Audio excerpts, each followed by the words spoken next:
What's up guys, it's the T-Ball and I am back with another video. Before I start, if you guys would hit that like button and subscribe for more NBA, Brooklyn Nets, and Jeremy Lin videos, your support is greatly appreciated as we are trying to hit 1,000 subscribers by the end of this year. So if you're not subbed, be sure to hit that sub button as your support means the world to me. So today we're going to be going over Jeremy Lin and the Brooklyn Nets win over the Chicago Bulls. They won by a score of 107 to 106.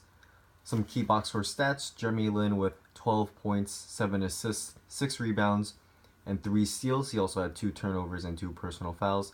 He played 29 minutes. He shot 4 of 14 from the field, 2 of 4 from three-point range, and 2 of 2 from the free throw line. He had a plus-minus of plus 15. Rondae Hollis-Jefferson with 16 points, 12 rebounds, 3 assists, 3 steals, and 1 block. He came up big with some clutch shots at the end. I know he had a 2-and-1 play, which was great to see. And, you know, I've been hard on Hollis-Jefferson in general this season, but if Hollis-Jefferson can limit the amount of jumpers he takes and be just aggressive to the rim without taking those herky-jerky contested layups, I definitely think he has some potential to stay in Brooklyn and become, you know, a key piece. Caris Levert was great. I'll get more into him later. He had 19 points, 5 rebounds, 1 assist, and 1 steal. Spencer Dinwiddie as well. He had 19 points, 4 assists, 3 rebounds, and 2 steals. So a quick recap: I was unable to watch the first half today. I was doing something. But I did see the Nets were up 15 points at one point in the first quarter. They lost the lead by what I saw was when the bench came in. The Bulls the Bulls went on a little bit of a run to cut the Nets lead to only 7, and at the end of the first half, the Nets were up by only 6, so a 9-point turnaround. And in the third quarter, it got worse. The Nets lost the lead, and by the way, I was able to watch the second half. The Nets lost the lead as the Bulls gained momentum. They got many offensive rebounds, which I think was the main problem today for the Nets in the third quarter and early in the fourth. Guys like Robin Lopez were getting these uncontested offensive rebounds, and he would just get, you know, an open dunk, and that's 2 points on the board. And I know he had at least 2 of them. He probably had more. But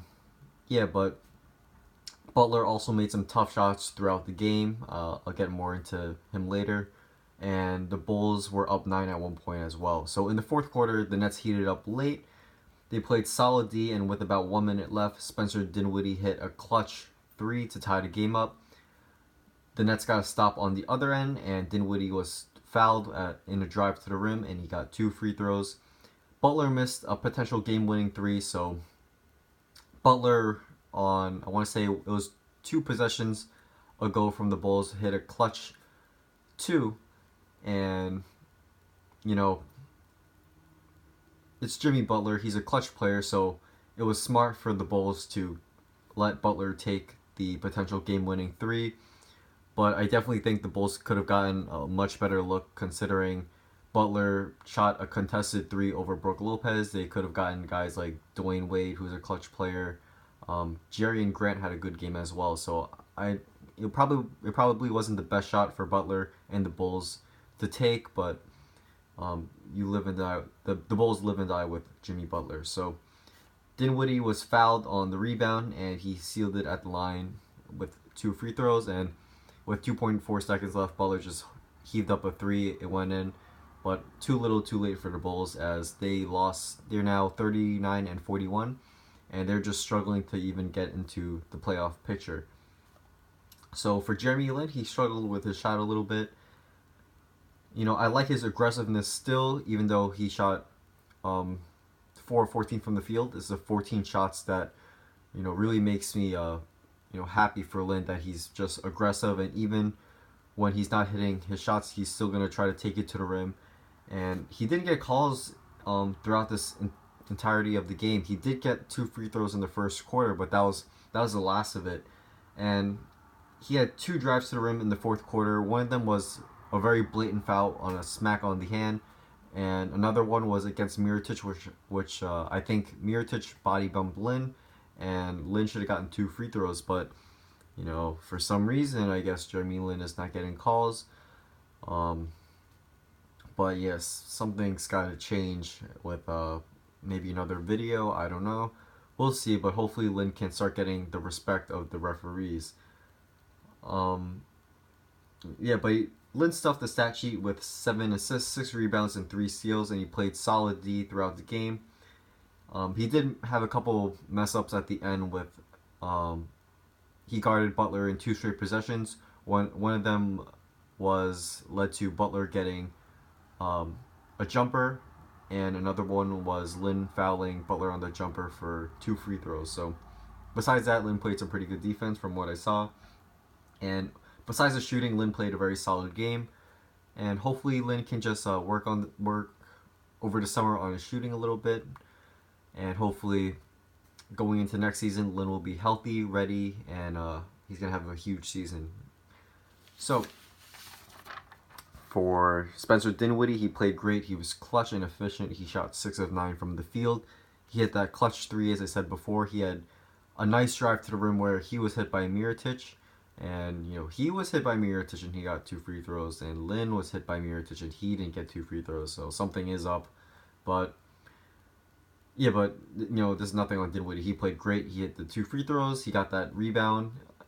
He was clutch. He hit the last 2 free throws and he sealed the game basically. And without Dinwiddie, with the Nets not, hitting shots and with Lin not getting calls, I definitely think without Dinwiddie, the Nets might have lost this game. So hopefully we can see Dinwiddie next season as a 2nd string or 3rd string point guard. I definitely think he's going to stay on the team. But with the Nets having a ton of guards and going into the draft, the Nets may have up to 4 draft picks.